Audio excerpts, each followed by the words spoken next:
Hey, what's up, YouTube? Back at it again. Just wanted to holler at y'all about a few things going on. I am DJ the Bail Bondsman.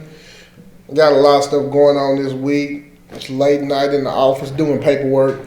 Just decided to stop by and holler at y'all for a second. Talking about let's get right to it.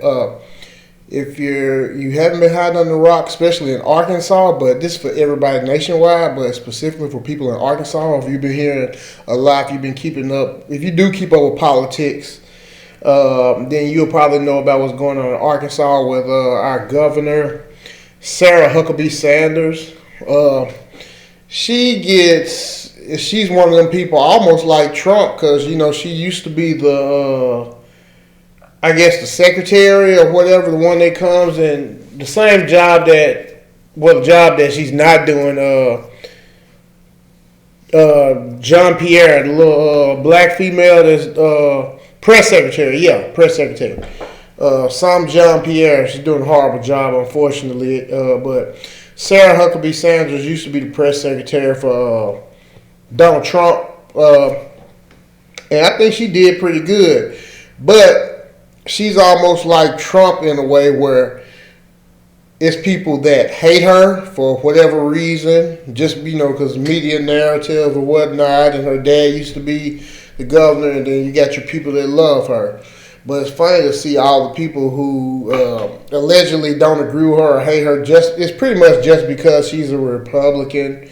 It's all your typical low IQ voters that don't like Sarah Huckabee Sanders, and they really can't say anything bad about her, so they try to talk about her looks and what she wears and, all that type of stuff with Sarah Huckabee Sanders.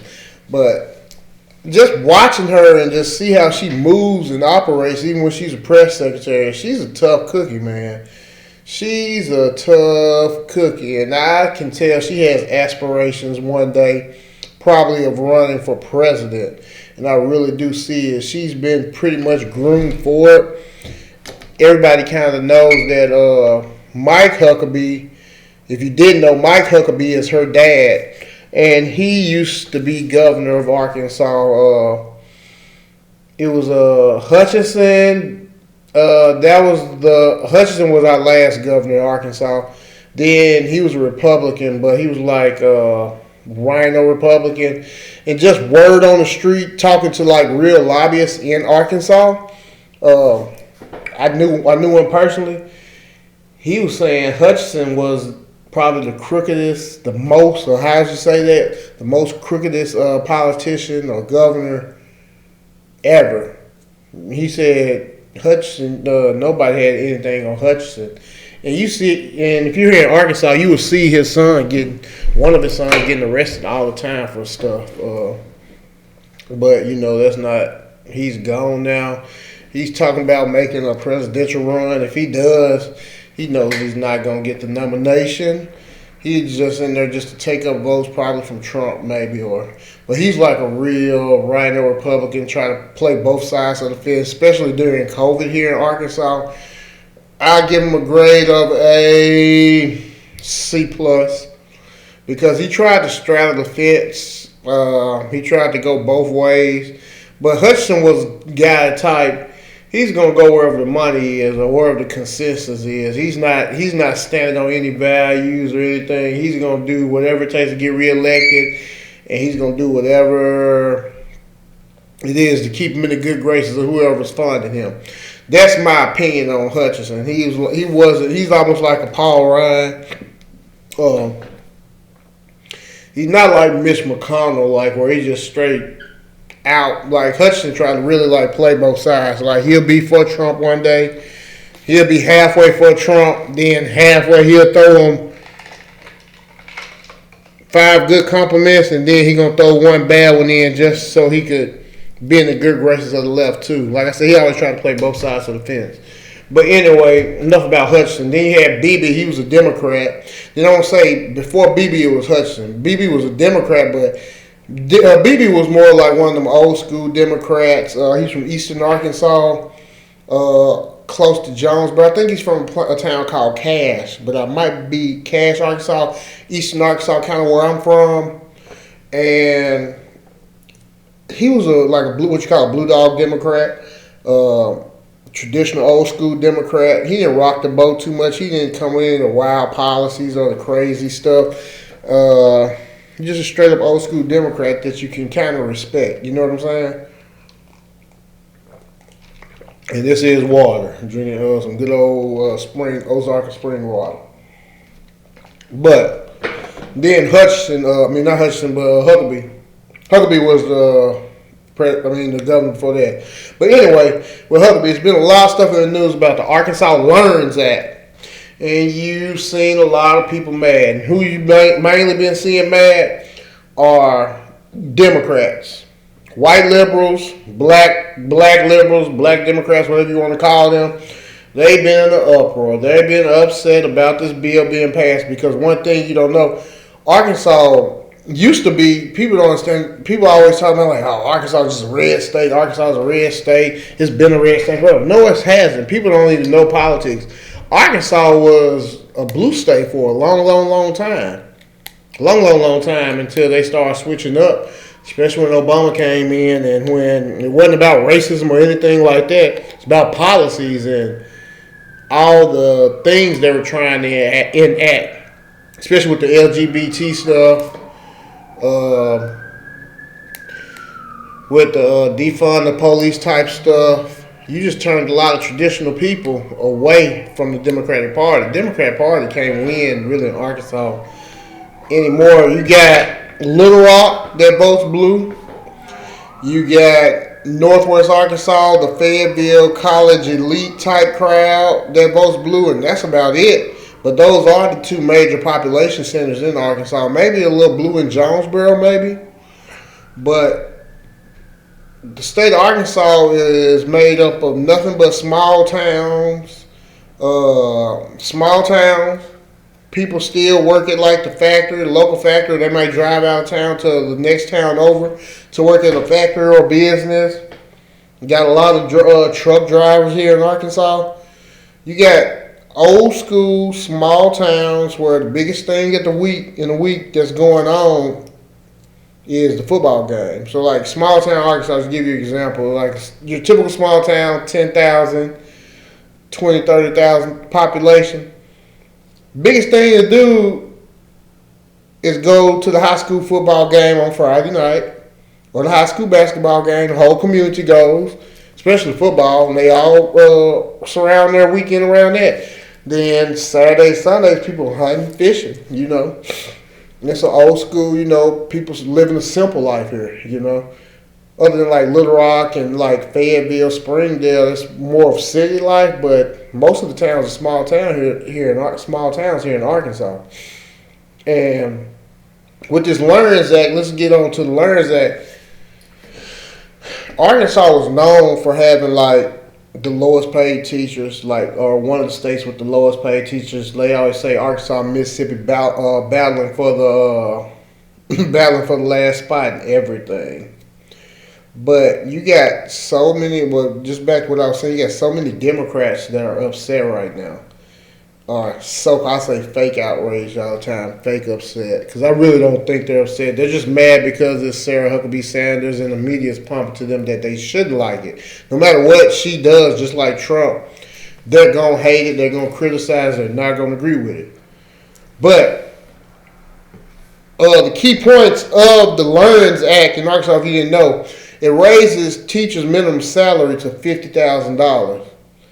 Now, I don't know how much $50,000 is right now in Arkansas, but before COVID, $50,000 was a decent living in Arkansas. Like, it really is. Like, you can get a 2-bedroom apartment, a decent, nice apartment that's not in the hood. Might not be the best apartment, but you can get a top-notch apartment in Arkansas for $1,000.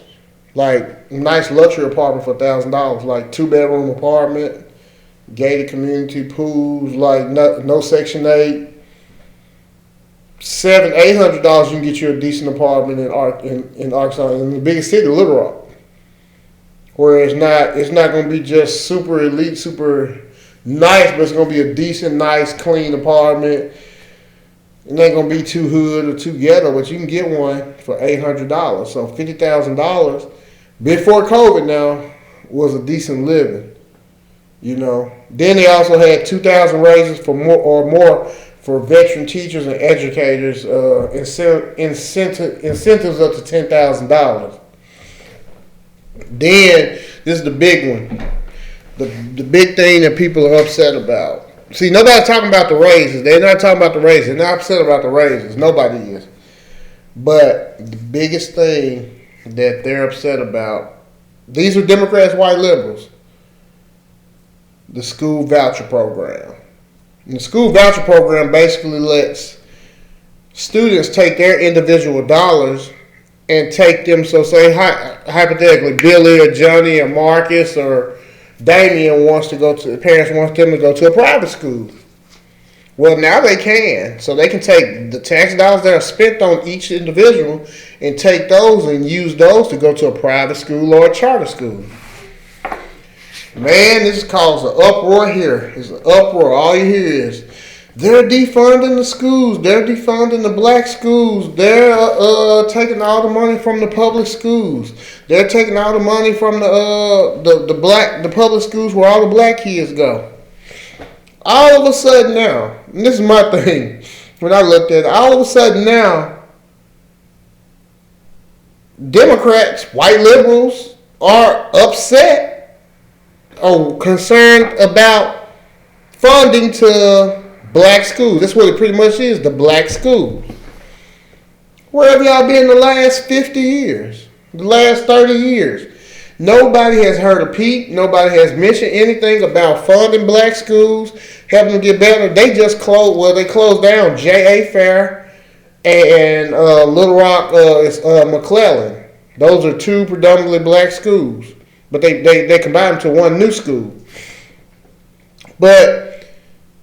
And you got Hall, just here in Little Rock alone, you got a lot of schools that are known for not being good schools, like we call like bad schools where they fight, a lot of drugs going on, just a lot of kids that are at school that are not trying to really do anything and don't have good parents in their lives that's leading them, to be successful, upstanding citizens. You got those schools where it's just they're not doing anything educational wise.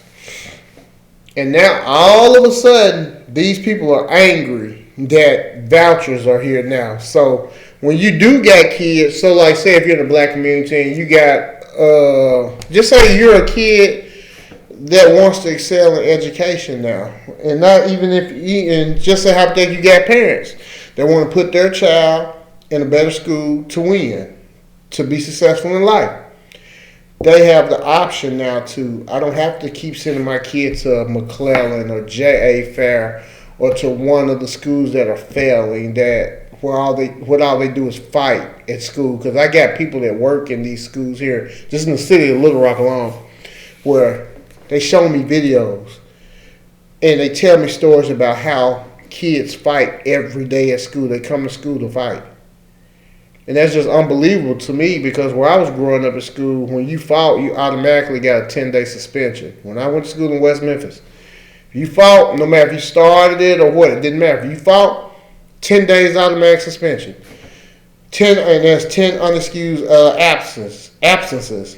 And in West Memphis, back when I was growing up, 10 unexcused absences mean you failed for the semester. So if you fought, you pretty much failed. Unless, just a caveat, unless you were one of them students that teachers liked or they knew that you were like a good kid and you were in school actually trying to graduate and pass classes and participate, they would give you extra credit and makeup work. Well, not extra credit, but they'll give you makeup work and send you stuff home so that you actually could pass, even though with them unexcused absences. But the kids that were known troublemakers or weren't trying to graduate or they weren't trying to get the program pretty much, they will fail. And so that stopped a lot of fights when I was in high school. That 10 days was serious. That 10 days unexcused absence, because you already knew it was over with for the semester. You're going to have to repeat. You know, so that stopped a lot of fights. But I don't know what's going on now. They fight every day, every day. But now, so say hypothetically you're a black kid and you want to go to a better school and have a better chance at being successful or going to college, going to the military, learning the trade. With this voucher program, now you have the chance. You don't have to be condemned to just going to this one school and just have to tough it out and just make it. But the Democrats are trying to say, "Oh, you're taking all this money from the school. You're making it bad for these schools." No, and it's going to hurt these black schools. No, it's not. It's going to help the kids that are actually trying to learn and want to be successful. They're going to leave. So you're going to have you're going to have all the bad schools with number of bad students. So guess what it's going to make?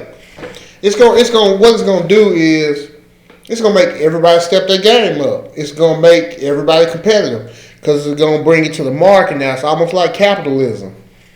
So now all the kids that want to actually learn and want to do something, they're going to get to go where they want to go, or if they don't get to go to the main school, they'll get to go to another school that can help them. So in turn, if these other schools don't figure out what they're going to do with the kids that are fighting and acting the fool all the time and not there to learn, you're going to either get rid of them or they're going to have to change and straighten up and fly right. And you're going to have teachers that are actually teaching. It's going to hold people accountable. It's going to hold the schools accountable. It's going to hold the principals, the teachers. Everybody is going to become accountable now because you're going to want that money. And the more students you get, the more money you get. It's perfect to me. It works out right. So if you want to have a school that you got lackadaisical laws or rules for the kids, and you let them fight, and you let them do whatever they want to, and you don't have any standards, your school's going to fail, and it's going to eventually close down. And the schools that are excelling, just say like it's a private school. Just say if you got 10 new kids in there, they all doing good, and you got a waiting list of 10, 20 more. That's going to make you expand. It's going to make, because you get more money. Hey, we got all these people want to come. Let's try to service them. And that's going to grow their schools, or it's going to create more charter schools, which is focused on competing to try to bring successful kids. So I'm going to flip it back like this. We 17 minutes in, though. Who's the segregationist party? It was the Democrats. I believe, and what I feel is, the reason why Democrats, they always want to talk racism and white supremacy and conservatism racist and Trump supporters are racist and racist all day. No. I don't see any white conservatives or any Trump supporters complaining about this and complaining and knowing there's more black kids going to come to their schools. It's all white liberals complaining. All of a sudden, they're upset that funds is going to be taken away from the black schools. No, you're not upset about that. The white liberals don't want their kids integrating with black kids into their little private schools and their little charter schools. They don't want that. Or to their little schools where it's in a predominantly white area where it's only their kids going. The white liberals don't want that. They don't want to integrate with the black children that don't want to learn. They want to keep it segregated. No. We need funding for these black schools now to keep them over there. That's what they're thinking. So don't fall for that crap. They so concerned now because they were concerned. Where were y'all at 5 years ago, 2 years ago, 5 years ago, 10 years ago? Where were y'all? Where were y'all so concerned about the funding of these schools? You weren't. Because all your kids, all y'all white uppity liberals, y'all kids were in private schools. And now that's what it seems like to me. I hope I'm lying, but that's what it seems like to me. You don't want black kids going to your schools now. It's the same thing with illegal immigration. Illegal immigration is cool till they show up to your doorstep, till they show up in Martha's Vineyard, or they show up in New York, or they show up in Chicago. Now it's a problem. Now it's a national emergency. But we all for illegal immigration as long as you keep them down in Texas, Arkansas, in the South. Just don't bring them up here. But we all for immigration, and you're a racist if you don't want illegals over here. Come on now. But as soon as they show up in your doorstep in Martha's Vineyard, Chicago or D.C., now in New York, it's a crisis. Same thing with the vouchers. Same exact thing. You all against white supremacy. You want black kids to have an education and a great education till they come to your school. Now it's a problem. And I don't even see what the problem is, because the kids that's going to be coming to your schools are the kids that actually want to learn. The parents that don't give a crap about their kids, they're not even going to spend the time to even try to move their kids. They're going to keep them right there at the little same felon schools anyway. You know what I'm saying? And that's just my rant on it. And like I said, Arkansas is going low. If we got Huckabee, I think she's going to be in. We got super majority of Republicans. Arkansas is going to be one of these states. You can hate it or not, hate it or love it. And this is just the stupidness of just people, how they think. Y'all don't understand. When you got a governor like Huckabee, it's going to be so many people trying to move here. Because it's like, now you got Huckabee and DeSantis. It's almost like they trying to one-up each other on who can be the most conservative and go after the left hard. They do. Florida's doing one thing now. Huckabee's trying to catch up with Florida and DeSantis, because you see what Florida got going. But if Huckabee stays in long enough, and she'll be here 2 years, because the governor's Arkansas 2 years, and I said she run for a second term and do 4. She's going to move a lot of people here just because of the schools and just the law she's passing. And no, she's not going to be, she's going to be anti-lockdown. She's going to be a real conservative governor. And everywhere where you have conservative governors and conservative leadership, that's where everybody's moving to. Everybody's moving from those liberal hellholes like L.A., the whole of California, Chicago, New York. They're all moving to the South. They're moving to Florida. They're moving to Texas. They're moving to Tennessee and Nashville proper. And that's where they're moving. They're moving to North Carolina. Arkansas, they're going to start moving here too. I already see them. I see Oregon tags all the time. I see a lot of Oregon tags for some reason now. Oregon and California, but Oregon mainly. And I'm thinking people look up Arkansas as maybe a lot of rural area. A lot of people that like that rural type life, they probably link with Arkansas in that way. But yeah, it's gonna be a lot of people move here now just because of what Huckabee has going on here, whether you like it or not. And we safe on guns. We're not going to be going for, lockdowns. We're going to be anti-mask, all that type of stuff. And people want that. People want freedom. That's what people want. And low taxes. And she's fighting to get low taxes now. But this voucher program got a lot of people hot. You should check it out, the news. But I want to see how it's going to go. I think it's going to be a good thing. I really do. And then the raise for the teachers, you can't beat that. But that's all I got to say about this Learners Act. I'll holler back at y'all.